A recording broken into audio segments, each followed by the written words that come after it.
We're seeing actually as the bans come through actually again the styles coming through, right? Last time we saw Caston being banned away, a respect ban to do something very, very special, and here you're seeing the same thing. Evelynn, a very rare ban except against teams who run it successfully, so Evelynn banned against Diamond, Ashe banned against Genja. We don't see that a heck of a lot except for Genja. He's the big Ashe player here in Europe, and so it's fun to see that you're getting specific target bans more so than like, well, it's Jace, of course we're banning him. Exactly, and that's really because we have 3 bans apiece. You've got to take out those champions that you know each member is going to be strong on. Nunu taken away, Draven taken away from Makler. On the other side, Shen going to be removed from MYM as the last ban. Let's see if they take Elise out here or whether Meet Your Makers will have it as an option for first pick. I like the Shen ban especially because it's a champion that MYM won't play, right? All their bans are champions they're not going to play themselves, and so they only limit the enemy options. They don't limit themselves, and there is the Elise ban coming through. Gambit realizing that is something that they value a heck of a lot right here. And Shen would have been such a good matchup against Kuban because he's so tanky, he's hard to remove from the lane. He can keep that player locked up while not giving him any openings to go do something else on the map. So Meet Your Makers here. I expect a playmaker here still for Kuban. I almost would see like Ryze being first pick just because he'll work for Kuban and is a champion that Alex likes. Exactly. It's removing an option while bringing one of your preferred champions in at the same time, and they're always the best pickups in my opinion here in the in a game of this caliber, that's for sure. So let's see then, Meet Your Makers. You can see they're not quite as happy as they were in Champion Select last week. Twisted Fate was left open, and we're going to see that pick straight away in here for Meet Your Makers as first pick. All right, so the double teleport Twisted Fate here, probably going towards Char. It's true, he's going to run that. I mean, that is what they ran last, I think it was last time. I remember seeing it at the He very always least. runs it. It doesn't matter if he's got... Well, if Twisted Fate had 2 teleport abilities, he'd still have teleport. If he still had Gate and the Destiny also had Gate, he would still run teleport. But I mean also, like, specifically the last matchup they played against Gambit, he did run Twisted Fate there as well. Actually got a couple of ganks there by running teleport and then Destiny at the very end. I remember him dueling Genja under a turret one time with that one. So I like that pick as well. It is another Alex Zitch champion, something that he's very, very good at. But again, you saw really that Meet Your Makers didn't spend any bans in the mid lane because they know the champion pool is too big from Gambit's side. There's not much point to it. Well, Gambit here actually looking like they're going to lock in a bottom lane straight off the go from this. And now Sona is a champion that not only Darker plays well, but Gambit love to have in their set. We saw it when Edward was the support player for Gambit. And now they pretty much force him, I think, sometimes to play that Sona. Darker's already played it 7 times so far here in the summer split. Won 4 of those games. Going to be tied in with that Varus for Genji, of course. Had his Ashe banned out this time. He's also played a lot of Varus. 6 games so far he's had Varus at the for his selection. Yeah, Genji's been playing these slightly more supportive type AD carries. Ashe and Varus, the crowd control based ones. He's kind of there in the background with his team saying, look, it's Alex who's being a major carry whenever he plays champions like Zed. Darian, when he does get to late game, still tends to do very, very well. And Gambit, especially when they Meet Your Makers the last time, they had actually this sort of slow roll tanky-ish team who said, you can't burst us out and we will just roll over you as the fight goes on. And so having persistent damage and durable guys and a lot of utility works well for this lineup for Gambit. So that Libic Zyra support going to be locked in there. That's a massive pickup for him. It's his most played support champion. We know how good he is with that. Jarvan also going to be locked in for Makata here. And unfortunately, it's not going to be Zyra mid. I know Char plays it once in a while. The thing is, I don't like Zyra a lot as a heads up against Sona. Wow. Wow. All right, so Annie being insta-locked here. That's going to be all kinds of interesting. Certainly a lot of engagement potential here for Meet Your Makers. I think if they fight the bottom lane 2v2, it's going to be a little bit rough, though that can depend on what AD carry they bring in here. The Annie pickup, though, is going to be all kinds of interesting. Gambit have a lot of hard engage already this lineup. They're going to look to start fights. They can start them under turrets. And of course, we saw Bjergsen playing Annie last week for Ninjas in Pyjamas in that middle lane. Wasn't the strongest performance out of them, but we did see a couple of times how dangerous that Annie can be, putting down a full combo with the stun and the bear. Not to mention the other bear that they've now got in there, as we are going to be seeing Diamond once again taking Udyr. So this is a really cool, well-rounded lineup for Gambit. They are a little bit bursty in the start with Tibbers. They've got Crescendo. They've got the crowd control from all the members of this team so far. But also their persistent damage is very, very high. Recently, we buffed the duration on Tibbers, and he's basically a walking, like, Renekton at that point. He has really high AoE damage, walks around and burns your team to death. And if you don't kill off Tibbers, then he's going to burn your death. If you kill off Tibbers, you spend a bunch of damage killing a summon. And so Gambit both has the initial burst and then a tanky lineup that can DPS you for a while. And of course, we've been seeing Diamond actually going Tiger stance with his Udyr recently as well, starting off Doran's Blade, and that's a lot of damage at those early levels to get in and get those ganks off, which is where he's really excelled in the games that they won with him. On the other side, looks like Makler could be going for Kog'Maw champion, which, if you think right back to Intel Extreme Masters Singapore, which feels like an eternity away by now, was in fact only last November. Wow, that is really strange to say, because that felt like years ago, but yeah. He played a lot of Kog'Maw during that event, was very successful with it, and it looks like we're going to see the Kennen in for Kuban as well. We talked about that earlier. He likes those really fighty champions in the top lane. So this is actually very similar to Meet Your Maker's lineup last time they played against Gambit just last week. The one really important adaptation, though, is the Kog'Maw ad, because what happened was Gambit was too tanky to actually die in teamfight. The repeated turtle shields, just Gambit refused to fall over in those battles, so now they've got a Kog'Maw. And Kog'Maw just belts out damage in team fights. If they can keep him alive, he will melt through the Gambit lineup, and I especially like that Jarvan works here now, because normally you've got to worry, can we keep Kog'Maw alive? There's a Udyr running around that's going to make our life difficult, and Diamond a lot of times does run Ghost on this Udyr, and if you are Udyr with Ghost, you cannot escape Jarvan's Cataclysm. They can pin him down and make life easy. Ooh. Didn't expect that. Did not, and that's going to make his life hard. I'm not gonna lie, I actually thought that he was banned out for this event for today. I thought it was 4 weeks. Obviously, I'm wrong. Yeah. Because he's there. And he's we didn't dissolve the game and say, no, you picked wrong. So clearly, here we go. Aatrox up in this one for Darien. And Aatrox is, it depends how he plays it, because Darien doesn't tend to play hyper carries. He's not like the Tryndamere type of player, right? He plays guys like Darius and Shen and Elise, tankier sort of guys with good base damages. So Aatrox, I want to see if he goes for like Blade of the Ruin King, fight the backline, or if he is going to be a tanky bruiser guy in the front. And that's going to be interesting to see. First time, obviously, that we're going to be seeing him here in Europe. He's not been selected in North America either up until now. So first time for everything. That's what I like to see. And Darien, now he's a player that stays under the radar. You know, he's not one for streaming and putting on a big show and talking on social media about what he's playing and stuff like that some of the other players are. So it's almost a sneaky pickup here of that Aatrox coming out, and really excited to see what Darien brings to the table with him. I really like that sort of persona from Darien, because he's like this quiet player who takes care of business. It's weird, right? You never do hear from him. He kind of looks the quiet type as well, and he sort of plays it as well. He certainly plays aggressive and pushes forward a lot. I don't know how to say it really properly, but I think he's going to be able to take care of business in this game. I think Aatrox is a great champ. I think it'll be hard to fight Kennen.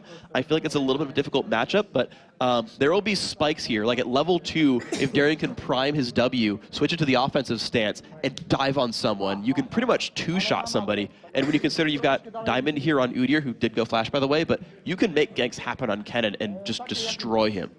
So we're going to be jumping into this one in a second. I'm sure that Aatrox is surprised Meet Your Makers somewhat, as much as it did us in there. I mean, we saw Annie coming in, which was enough of a surprise on its own here. I mean, it's not the first time we've seen Annie, granted, but still not a champion that we've seen use consecutive weeks in the past. But Aatrox coming out here, and because we haven't really got onto that one, as we get into this game, I think it's actually a pretty cool idea if we just break down a little bit of what Aatrox is going to do for those that may have not seen him or played him just yet. Exactly. So the first thing I'm going to point out is his Q ability. Dark Flight is basically a...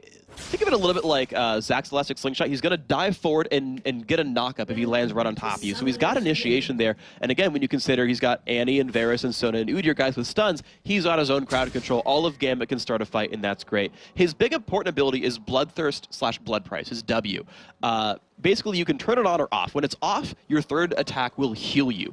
And if you're below half health, that heal is tripled. So you heal a heck of a lot of HP. Just at level 1 right here, the heal will be worth about 67 health every third attack right there. If he's below half, it's worth only about 22 right there if he's full. So has some sustain. If he turns it on, instead of healing every third attack, he hurts himself and deals a bunch of bonus damage. Right now, he's got 67 attack damage right here. If he triggers Blood Price, it does an extra 69.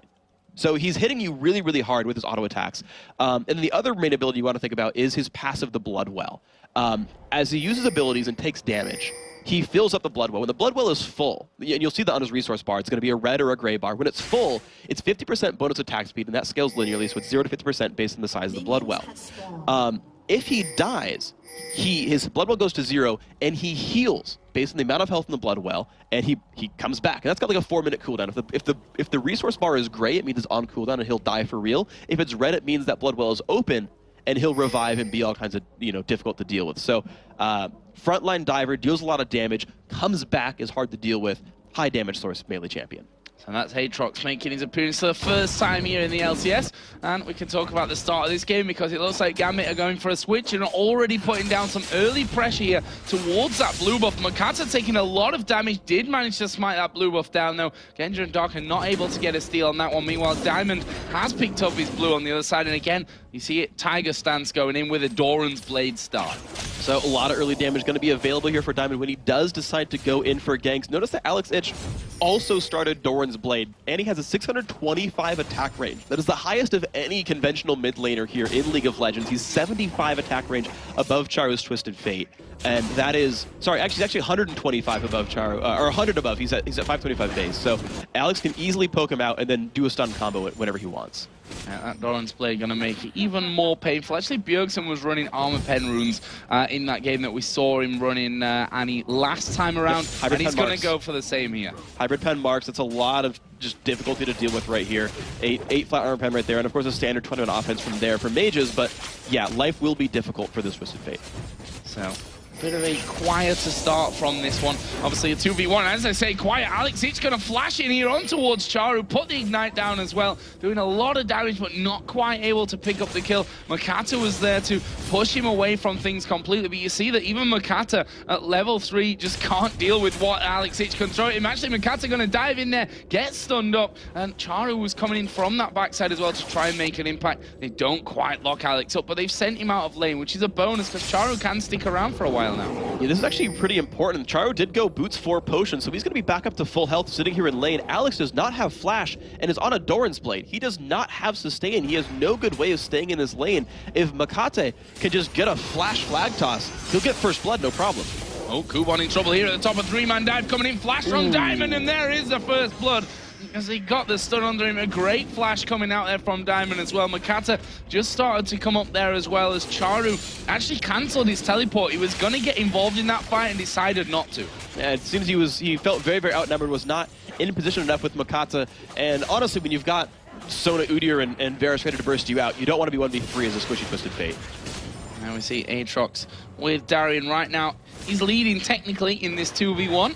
Obviously, we did see Ken go down a little bit earlier on. Still needs to be real careful here, but has that sustain we talked about his kit and what he's going to be bringing to the table just a little earlier. There's Diamond just switching out to Bear and saying, no, I don't want to get involved in this one, but he's going to get caught here underneath the turret. Switches out to Turtle for that extra defense as the Ignite is taken away. Is it going to be enough? No, not quite, but Kubon's not done. He misses the Shuriken, and he walks away with his life. The Turtle Shell also helping to keep him alive against the basic attack at the very end. They're very, very close right now.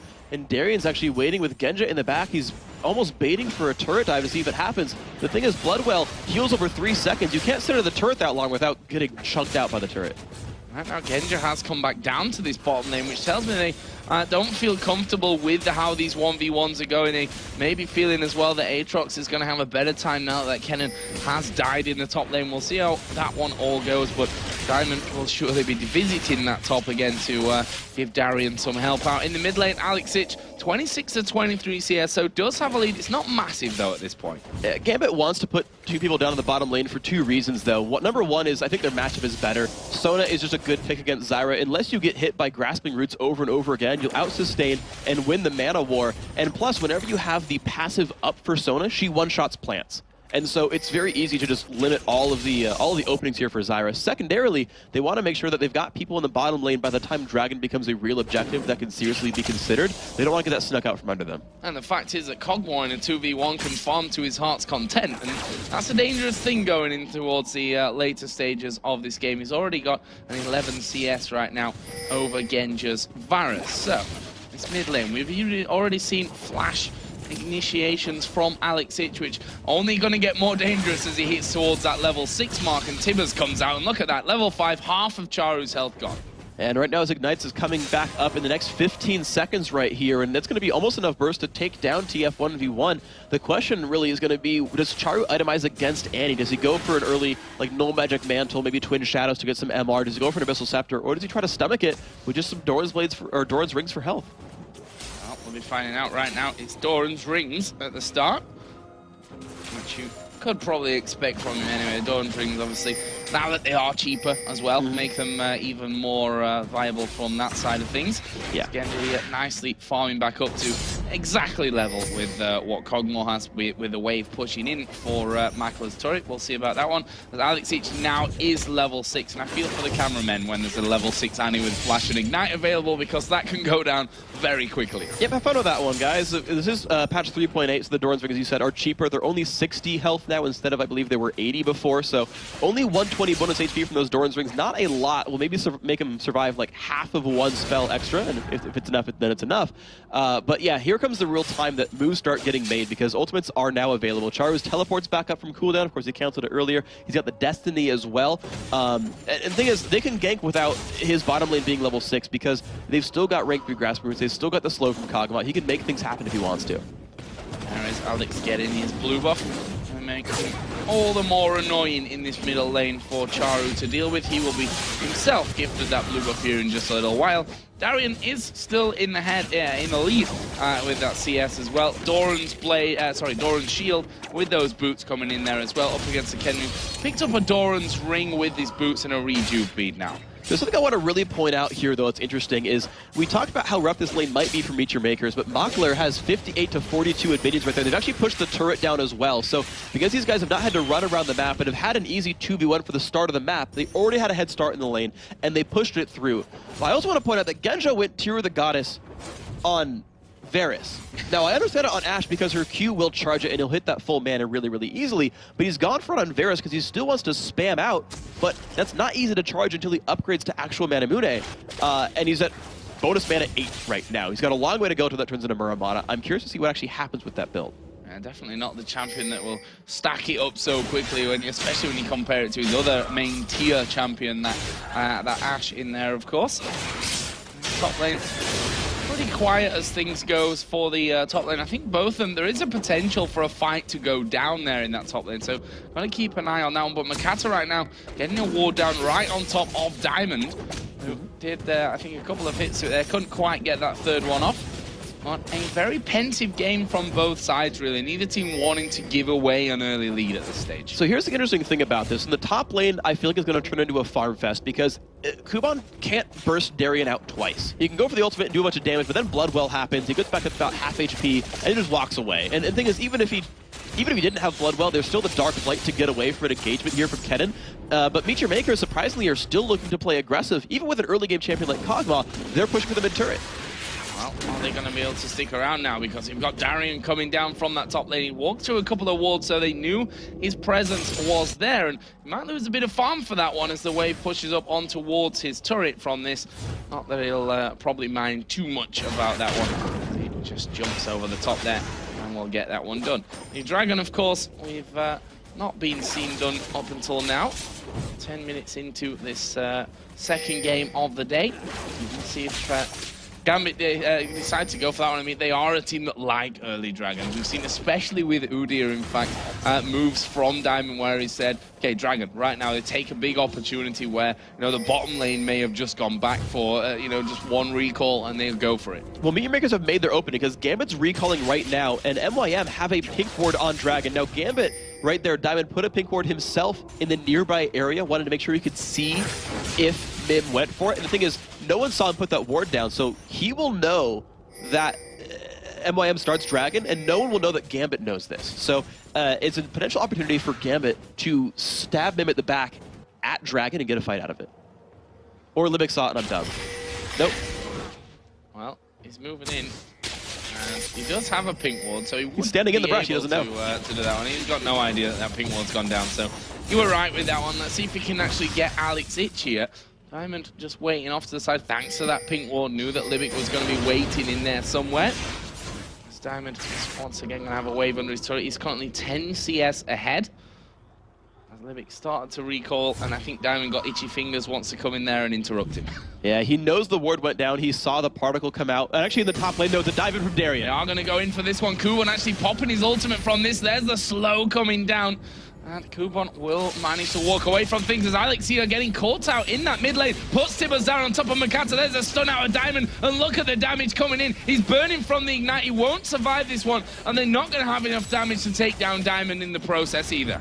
Absolutely great counter engage right there by Gambit, just bursting through all the durability that Makata had and just taking him out right there. Good counter engage there by Diamond, good burst from Alex, and he flashed back and said, wait, I've still got what it takes to kill you, and went for it. And that initiation from Darien on the top lane allowed him to force Kuban away and allowed him to pick up that turret as well. So that'll be the first one coming over for Gambit, but they need to react to this one. They're taking a lot of damage on this middle turret right now with Twisted Fate and Kog'Maw hammering away, and that will be Meet Your Maker's second and that all-important outer middle turret. So here comes Darien down from the top lane, and the thing is, Kuban just now went back to the top lane. So they've actually got a power play right here on the bottom side of the map. All of Gambit are alive and healthy and can go for this dragon. Diamond not worried about the plants whatsoever. Going to clear out that pink ward as well in there. And this dragon is going to be getting started off. Doesn't have his smite available, that's something to note. Makata does have his smite, but he's just gone actually over to the bottom side to pick up the golems. This is going to be a Gambit dragon. It's theirs completely. You saw Kuban turn himself back around, realize he couldn't get there in time. Really well done. Darien, that was basically about a minute and a half planned ahead. You saw that. Darien pushed out his lane opponent, made sure he was full health, put a bunch of pressure on the turret, took the turret down, and then came and just went and left the lane and said, all right, you're going to go back up the top lane to hold on to that farm. We're going to have a 5v4 at Dragon. You can't stop us in time.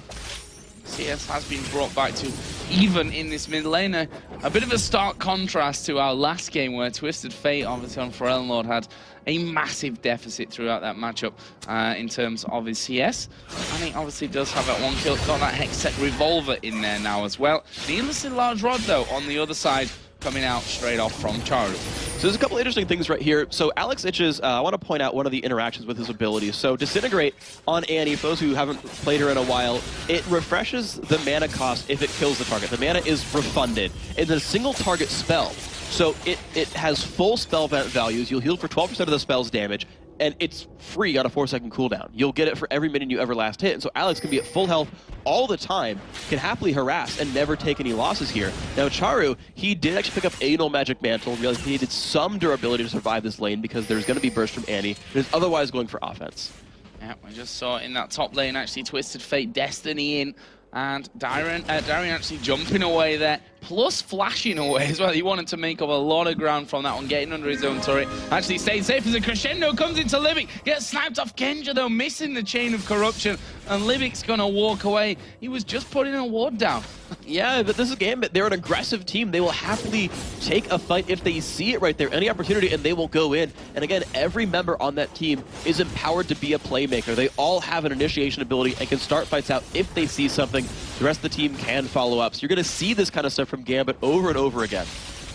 Right now they have not quite a 2,000 gold lead, but that Dragon obviously helping out a lot in that one. Darien's still doing a great job with his Aatrox. First time that we've seen him here in the LCS. Currently out farming Kuban's Kennen, who again was a decently big pick for Kennen's for Kuban so far. Obviously he's been more focused on the Elise, on the Rise, on the Zac picks, but certainly knows his way around there with Kennen. We've just seen a pink ward put down by Blue Buff here, so it looks like Gambit want to take the next one away. They're going to look for this. I mean, they finally powered up at this point. They're the stronger team on the map slightly. They've got 2 kills. They're down 1 turret, but they're winning in every other objective that you can think about. So this is a time for them to start making really big moves. Certainly they can dive turrets later on in the game, but if you can take early game, mid game advantages, you're going to want to go for it. There's Darien coming down to join Diamond, trying to get full control. There's a ward that Diamond stood right on top of. It's not going to spot Darien though until he actually probably jumps over here to get involved if anything was to happen from that one. Kuban has come down. He's been spotted in there as well. Darien wants that little bit of gold for clearing out the ward, and he's going to get it as well. 25 gold bonus for him. Yeah, nice right there. So he's going to be happy to take a little bit of money and deny some of the cost that Kuban had spent there to spot that one out. So both teams realizing, hey, there's people lurking around in the shadows, and they reset everything back out here. So I want to talk about Darien some more because we haven't seen Aatrox before, so I want to point some things out. He looked like he went for a 9-21-0 mastery build. He's getting dived, though. Oh, he's going to jump away, though. Did actually get stunned, and there's the ultimate coming out of Kuban. Darian going very, very low from this one, and he is going to get finished off. Look at the damage that he puts out there on towards Kuban. Obviously going to be coming back to life there with that Bloodwell. Is he going to get away from this one, though? Jumps off. There's another auto attack, and the blue card after the flash from Charu will seal it up. Limit getting very low. Tibbers going to be burning away with the Ignite. Diamond comes in just to secure that one there in the end. But it actually wasn't Tibbers, it was just Diamond. Wow. Yeah, I mean, but the Bears working in unison. The They're Bears working in unison. If only a Volibear were in this team, you'd have all kinds of... It was Tibbers. I'm telling a lie. Tibbers was there. He was there, I confused myself. They worked together. It was teamwork. Bears everywhere. I gave him a bear hug. I'm going to move on. Gambit Gaming, though, they are still the stronger team in the map. You saw Darian, how much effort it took to take him down. And I was going to talk about his build right here, 9-21-0 masteries, and he went for the early Bloodthirst. He actually maxed E and then Q. Now, E, I didn't talk about that ability, but it's a fairly long-range, slow line nuke here, and it allows him to wave through really, really well, so it can actually hold up in lanes against ranged champions. And it scales off AD and actually deals magic damage, interestingly enough. So he has really good long-range tools, and of course can also dive in and start things out, but Diamond's going to get caught out. And he's going to get slowed down here. Charu not able to pull the stun card, and that Cataclysm, you know, it's stopping Diamond getting away. Mackler got the range there with that Cogmore, just about to get the auto attacks off, and that will be a vital kill coming out for Mackler's Cog. And that was important coordination by the team right there to note that Diamond's flash was down. That was told right there. You normally don't. I mean, it's okay to waste Cataclysm for flash. It's a shorter cooldown. But I'm fairly certain they knew that was down, and they said, look, we can make sure we get this kill. We'll do enough damage over the 3 seconds. Got the team around there and said, all right, and go. And it worked out for them. Kill back for Meteor Makers. They're ahead in turrets. They're slightly behind in gold here. See how that one can change. Obviously, the Dragon not too far away from actually coming up from this. And Meteor Makers are going to be wanting to challenge for that one next time it comes around. Maybe help now somewhat. The fact that Gambit are going to be sending that duo lane to the top side. Yeah, so here we go. It's more interesting movements being made right here with Dragon being back up. That does tell me, right, each of us putting their dual lane at the bottom lane because they want to control that. There is the recall coming in from Genja finally from the top of the map because they've got to realize this is an important objective. The game is back to close, which is something worth talking about here, that it is only, what, 500 gold separating these teams. Either team can fight for this, but Gambit's there first. Gambit are there first, and they've got ultimates pretty much across the board available for this one as well. So Meteor Makers probably be silly to get involved, and in the end they don't come anywhere near that one, and that will be another one for Gambit. Second one of the game, and that gives them back that 1,300 gold lead currently. So Gambit, they're controlling the map, and that is so important for them. This feels like a more early game sort of team. So last game we saw from Gambit versus Meteor Makers, late game basically all of Gambit got too tanky to die to like Twisted Fate, Varus, and Kennen because they could. Varus is the burst caster, or not, sorry, not Varus, but Kennen is a burst caster. If you can survive the Kennen burst, and then just like, well, TF's not that high of a damage dealer, they'll just win the fight by attack moving at that point. And Gambit's going to look for something like this here. Well, going in on towards Darian with this one. There's a stun card coming down. Wild cards will strip him to pieces. And the passive not up for this one. He will go down in the end. And that's another kill coming down for Mackler's. Cogmore got that Blade of the Ruin King and the Zeal and Berserker Greaves already done. And that's so important for Meteor Makers because he is the reason that they will be able to hold on to a late game situation against the tanky team. Cogmore specifically scales against tanky champions because of that Bio-Arcane Barrage, the W doing % health damage, and so the hopes rest on him for Meteor Makers. Turret taken really easily though. The fact that the Bears right at the front, not an easy thing for Meteor Makers to be going up against. Don't want to have the risk of him switching out to Bear stance. That roar coming up into your face and giving you a stun can mean the end of your life, especially if it's followed up nicely with the likes of Chain of Corruption, Tivers, and that crescendo coming out there. But right now, Gambit looking like they're quite happy with what's happened to them in the past couple of minutes. Going to back away, do a bit of shopping. In the meantime, though, Twisted Fate there with Charu obviously started to do a little bit of split pushing. I think that's something that's going to have to happen for them to hold Gambit off their aggressive ways. And I like his build for that because he rushed to Rabadon's Death Cap, which gives him so much AP, he is pretty much guaranteed to one-shot minion waves with wild cards. Like, normally you see Lich Bane and that gives you good damage on turrets, or you see something like, you know, fast Sorcerer Shoes and all that kind of stuff, or the Zonias for sort of getting ganks to happen, but he is trying to kill off minion waves and force Gambit around. He's actually trying to get them too late game by constantly pulling pressure around the map. So same Twisted Fate we've been seeing.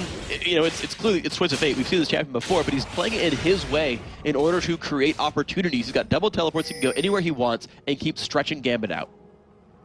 There's Darian just pushing out that wave once again. He's extended that lead over Kubon's Kennen by a pretty large amount. I mean, it's almost 50 CS that he leads by right now. Obviously, he has died 2 times, but that's almost typical Darian by now. We almost expect that to happen to him, and if he can keep pushing, you know, on these lanes, forcing people to come and deal with him, then he's gonna be a trouble for Meat Makers. And this is kind of interesting because it's something that Gambit Gaming does so well is they actually managed to get farm on all 3 of their sort of carry laners, as well as Diamond, who's keeping up as well at 96. Whereas Meet Your Makers, they realize they're trying to funnel to Makler, right? He is the most important champion on this lineup come late game. They want to get Kog'Maw fed. And so anytime there's an open lane, they say, Makler, it's you. You get this farm here. We need to make sure that you're the guy. And of course, Charu can get anywhere he wants, so he's able to pick up farm easily as well. Kuban's able to pick up the scraps, which is very difficult for him.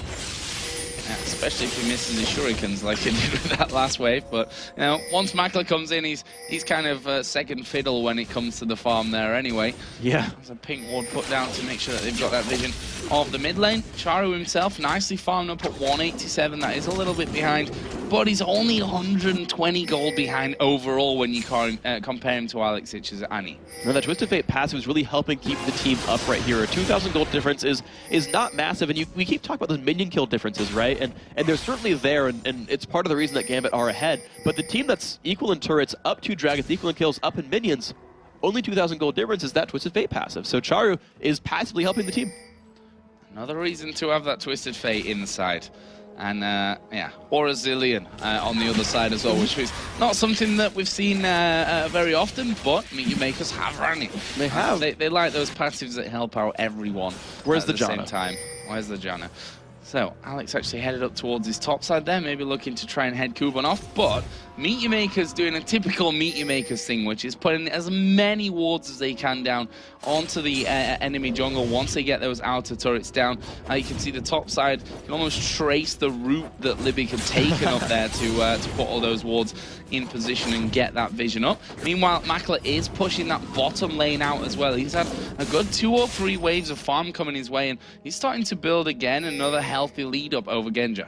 Yeah, so this is interesting because Meet Your Makers, if they can actually get their lanes pushing down, they can actually utilize those wards and force engagements. They've got Jarvan who can get over walls, start engagements, and pick people off. You've got Charu and Twisted Fate who can teleport in and make those things happen. And if Kuban can actually be pushed up so that he can participate in that fight, they can catch Diamond out, make things happen, and get themselves back in lead to make the transition to late game a little bit easier for them.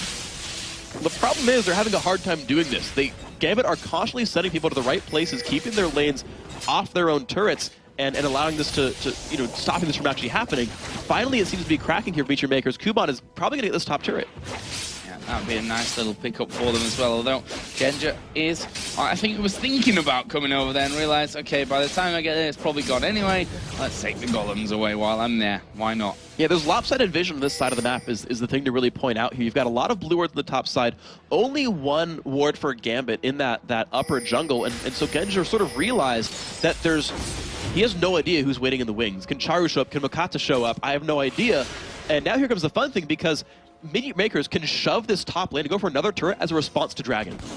And yeah, they've cleared out that wall there. We see that Destiny's going to be popped as Kuban is going to go in. There is the Destiny coming onto him, gets knocked up by Jarvan. Easy peasy kill there onto Genja. And now they are going to have this turret away. There are 3 of them hammering away on it. They're going to lose Dragon. That's the 3rd one of the game for Gambit, but they're going to take the inner turret. And that's a worth it turret right there. Getting a secondary turret for Dragon at any time in the game with any circumstances is usually a good call for you, because it opens up so many opportunities. Because now Charu, if they can keep that top lane pushed out, Meet Your Makers can't, or sorry, Gambit can't sit on the bottom side of the map. Charu teleports to a minion, and that inhibitor is going down. If he goes Lich Bane next, which it might be off of that amplifying tome, that turret will die so fast. Oh, I see. Nice trying to outsmite each other. Makata getting the better of that one. Diamonds was down. When I say outsmiting, I mean, you know, just smiting. He pressed D. It was really impressive. Sometime between the burst that you get from rank 1 Tiger Stance and Smite, he managed to press the button. So, Makata, good job. Teach St. Vicious a lesson. Yeah. I mean, He had no one to go up against there, so Makata won that battle, let's just say that. That's a good one for him. Mackley, you can see starting to really rip through now, got that Phantom Dancer headed in towards his Blade of the Ruin King, guessing that that last Whisper will be his next port of call, with that pickaxe already in there. Jarvan on the other side just picked up a extra Giant belt. We've already got the Zhonya's Hourglass as well for Kennen, which once we actually get to a team fight, which has not really happened yet, that's going to be a big thing. And this is interesting as well because you look at the build, this is not what I've seen from Charu for a while. You don't need Void Staff to clear out minions. This is actually, it's weird because it's a wild card based build here. He's getting as much AP damage as possible to the entire team, wanting to actually help AoE the lineup here. It's not Lich Bane, which is single target burst, or even turret pushing right here. It's this weird hybrid of, I just want to do as much caster damage as possible. I'm excited to see it pan out here, but this is a different build from what we saw last time. He is realizing he didn't do much damage last time, so I want to do a lot of damage now. The problem is he's facing not one, but two Runic Bulwarks from the front line of Gambit. Diamond and Darren are going to be really freaking hard to kill, and I guess the Magic Pen helps mitigate that. Which, especially a Twisted Fate with teleport as well, you'd expect that maybe turret pushing is something that they could aim for with that one, but I'm not going to argue with these guys, that's for sure. We've seen Charu bring out some fantastic Twisted Fate in the past. We'll see how this one all works out here today. We've got that Rabadon's Death Cap now added in for Alex Itch's Annie as well. Double Runic Bulwark, we've already talked about that one. Bloodthirster and Last Whisper so far for Genja as they start to put down some damage onto this inner turret in the mid lane. And you can see Genja has gone for a similar build that we saw last game. It's the Bloodthirster Last Whisper build. He's got amazing long range poke, and just like last time, there's really no healer here for Meet Your Makers. If that poke lands, it's going to stick right here. You saw Libic has actually bought up, unless they were there from the beginning of the laning phase, he's got health potions here to say, if I take poke, I want to get back to full health and still be here to team fight. Mockler, though, he's in dive range right here. Yeah, in dive range. What are they going to go for? It's really Diamond that we've got to watch for with that one. Aatrox, of course, can jump out of nowhere almost, especially here where that corner of the kind of jungle area isn't that deep and you can get over the top of it. But it's going to be Diamond who sticks on the bear stance and goes charging in like a bit of a hero to get things started off. Interesting to see, by the way, how stacked up the tier is now from Genja. We actually talked about it earlier on. 384. 384. So, you know, it was obviously going to be slower than an Ashe, but he is slowly getting there as we do see them pushing in now. This turret taking a good chunk of damage as Makler turns on Diamond, and there's that % health damage that we were talking about that is going to be vital the longer the game goes on. Yeah, and even Diamond's running health potions as well to realize he's going to take some of that damage, wants to sustain it. And the interesting thing actually here, I talked about the Void Staff against minions. Now realize that Runic Bulwark does affect minions. It actually affects them at 1.5x powers, which is actually 37.5 magic resist to these minions, which actually makes them too tanky to really die easily to wildcard. You're seeing them get dropped low but not die, and that Void Staff actually does help. I take it back. Just seen Destiny pop there, and that was for Charu to go up to this top lane and farm away. He's got almost that extra ace in his deck here with the teleport to come back into it if an actual fight kicks off there. So whereas a normal team would say, well, Twisted Fate's gone top lane, let's maybe get under the turret, you've got to watch out with this team. But look at him right there. He's actually recalling back next to his own turret because they might have been stuck in their own base so long they have no ward coverage. They can't let him keep split pushing up that side. And so Gambit, right, they're able to push in the mid lane. MYM has no idea where they're going right now. Well, I mean, they know a little bit right there with the ward over that wall, but they're pretty much back into darkness already. There's that big wolf taken away. Diamond just started to back off as he saw Jarvan coming in, but Meet Your Makers now looking like they want to make sure that Vision is down, and they're going to try and make a positional play here on Gambit by shoving straight up the middle. This is an impressive move right here. They've got the opportunity to do this. They've got a minion wave here as well, and they decide, no, let's not take a team fight. We'll just steal away blue. They should take it. I mean, they were really pensive there, but they can't. And they are finally going to go around, I think, realizing, okay, Gambit are going to react to that middle play. Let's take away the blue buff, and of course, it's Charu that gets that one for him. It's Genja who picked up the blue buff over on the other side. But right now, Gambit are still drifting around this Baron. They've had that Oracle on Darker for a little while, so they know that there are no wards down on the Baron itself, and they've just stood on one. But other than that one that they've just taken out, Baron is completely open. There's no vision there for Meteor Makers. Yeah, Gambit are in basically full darkness here. The thankful thing for Meteor Makers, they have really good brush checking. They've got Kog'Maw, they've got Zyra, and they've got Kennen and Jarvan, all of whom have low cooldown ways of seeing, are you in this brush? Are you here? Are you doing that? So even if wards get swept out, Meteor Makers should never have to face check anything. They can scout it from 1,000 range away or more. Right now they're hanging around for Dragon, which is going to actually spawn for them, and they're going to be able to take one away. That's a nice little pickup for them. Actually, will bring the gold right back to almost even once again. So this is a very close game. 400 gold separates these guys. Meteor Makers have a team fight comp. Now, Gambit does as well, to be fair. Their front-end initiation is very strong. And let's look at the major players. Look at the gold right here. 11,000 Twisted of Fate, 11,000 on Kog'Maw. Those are the guys who have been getting all the farm, and you're seeing it right there. Now, at the same time, 10,000 on Genjin, 10,000 on Alexis. They're actually behind individually. So even though Gambit's winning as a team, the individual scores are higher for the two biggest playmakers. Look at this. Destiny going to be popped here just to make sure that they're safe, or not. To split push is what Charu's going for. He's going into this top lane right now. Gambit are going to have to reply to this one because they could end up losing an inhibitor turret from all of this. This is huge because he can summoner teleport back and make it a 5v4 and dive this turret. Well, he is going to have Genji coming his way to goes. stop this one. There is that teleport.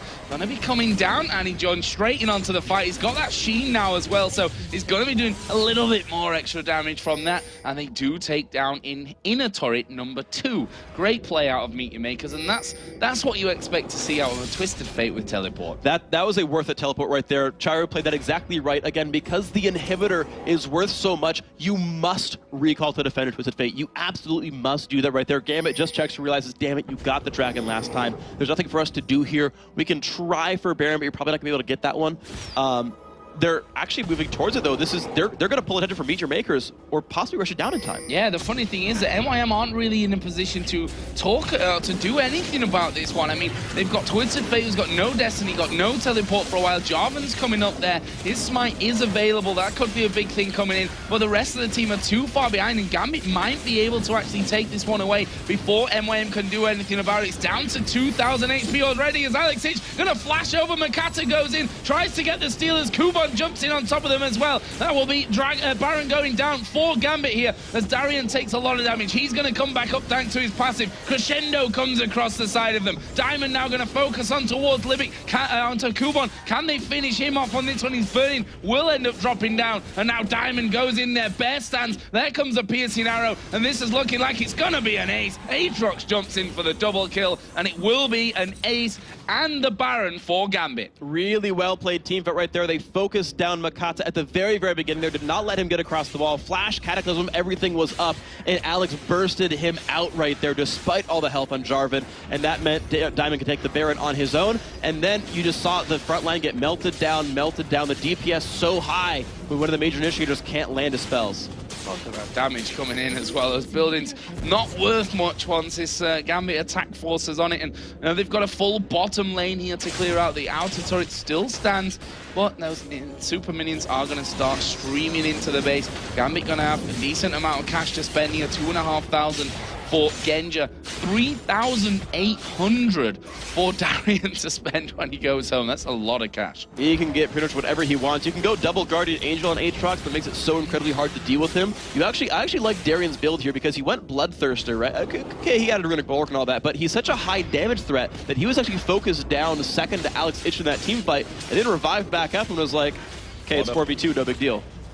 Yeah, a Guardian Angel would make him slightly annoying, let's say that. And that it also puts in a bit of doubt in NYM's mind there. Like, who do you focus in that scenario? That's an Aatrox that is around in that fight for a heck of a long time, whether you focus him or not. So we'll have to see about that one and what route he decides to go. Well, he could just go double Bloodthirster and make us all happy.